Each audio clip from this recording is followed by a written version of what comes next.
대선 의원님들 브리핑 많아서 더불어민주당 윤관석 수석대변인입니다. 오전 브리핑하도록 하겠습니다. 박근혜 전 대통령에 대한 검찰 소환 조사가 하루 앞으로 다가왔습니다. 그동안 검찰과 특검의 수사에 협조하겠다고 했지만 결국 약속을 지키지 않았던 박 전 대통령의 조사는 내일 앞으로 소환조사로 귀결되었습니다. 박 전 대통령 측은 수백 개의 예상짐을 뽑아 답변을 준비하는 등 총력을 다하고 있다고 합니다. 그러나 박 전 대통령이 검찰에서 정말 치열하게 사실관계를 다툴 것으로 기대되지는 않습니다. 오히려 그동안 보여주었듯이 모르쇠와 변명으로 일관하며 책임을 회피하지 않을까 우려스럽습니다.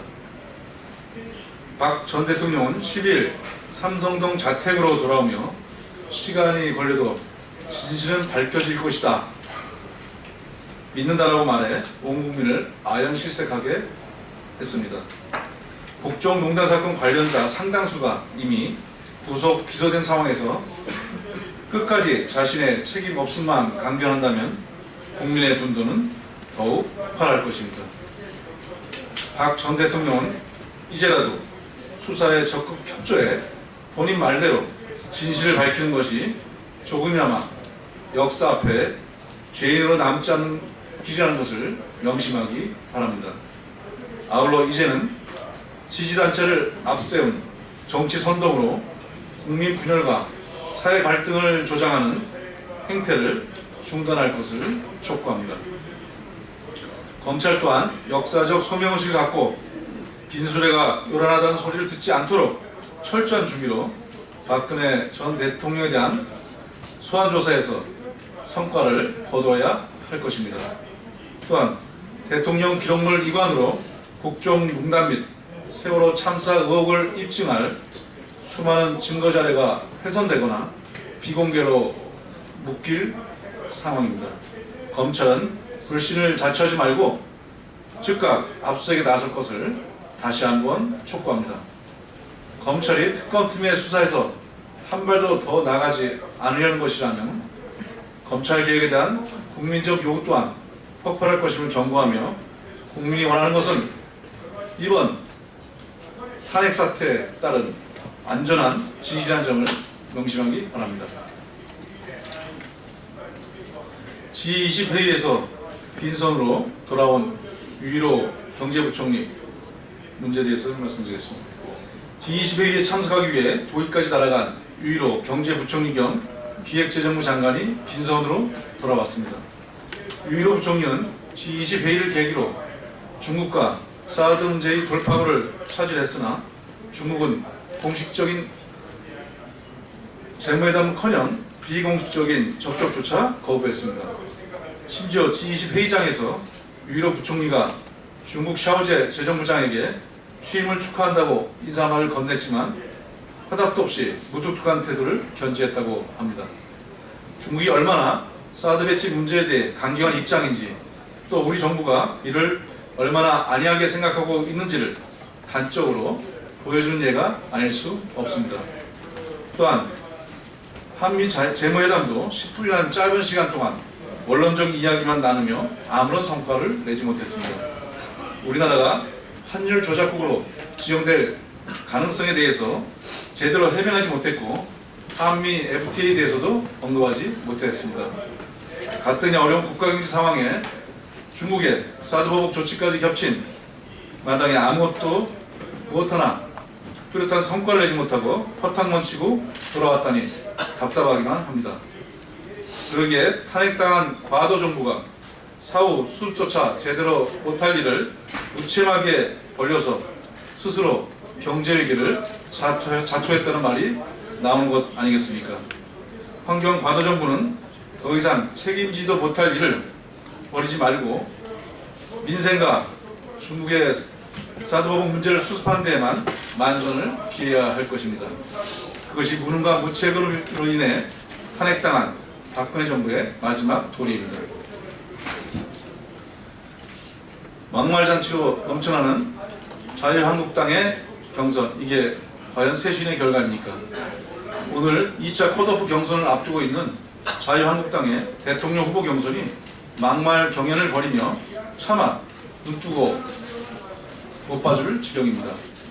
탄핵 정국의 책임을 통감한다며 황골 탈퇴를 천명한 자유한국당의 대선 주자들은 자성과 반성 대신 친박당임을 자임하며 박근혜 전 대통령이 마케팅을 하거나 저질스러운 막말과 상대에 대한 비방을 쏟아냈습니다. 특히 당내 여론조사 1위를 달리는 홍준표 지사는 자살하는 것도 검토하겠다는 끊임없는 막말로 우리 국민의 인내의 한계를 시험하고 있는 듯합니다. 홍준표 지사는 어제도 자살 발언을 이어가는가 하면 막말 후보 1, 2를 다투는 김진태 당내 후보와 양아치 친박을 보고 설전을 벌이기도 했습니다. 국민들이 자유한국당 대선 예비 후에 자살을 걱정해야 하는지 참담하고 이게 보수본당의 맨얼굴인지 기가 막힙니다.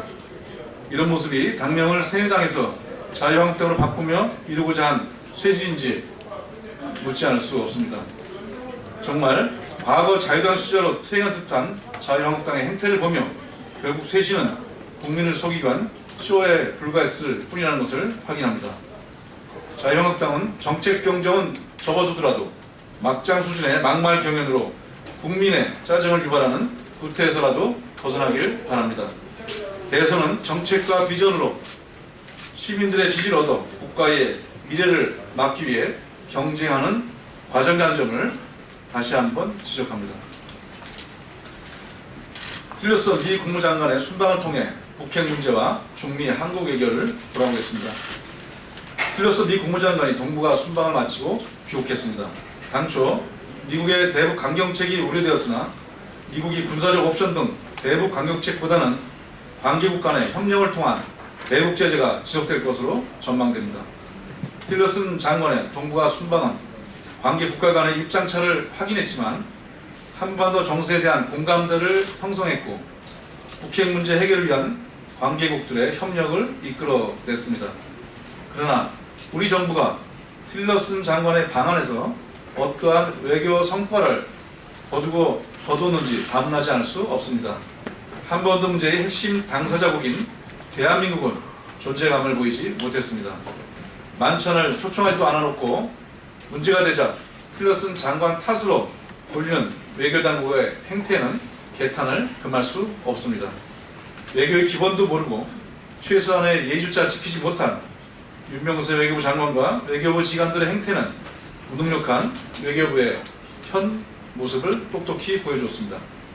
박근혜 전 대통령의 패션 정치, 컬러 외교에 벗어나지 못하는 정부와 공무원들은 더 늦기 전에 그동안의 무능력을 반성하고 외교력 향상을 위해 황홀 탈퇴해야 할 것입니다. 5월 조기 대선을 통해서 들어서는 새 정부가 대북 해법에 대한 미중 간 이견을 조율하고 대북 문제 해결에 보다 주도적인 역할을 하기를 기대합니다. 마지막으로 최고위원회 결과 간단히 소개해드리겠습니다.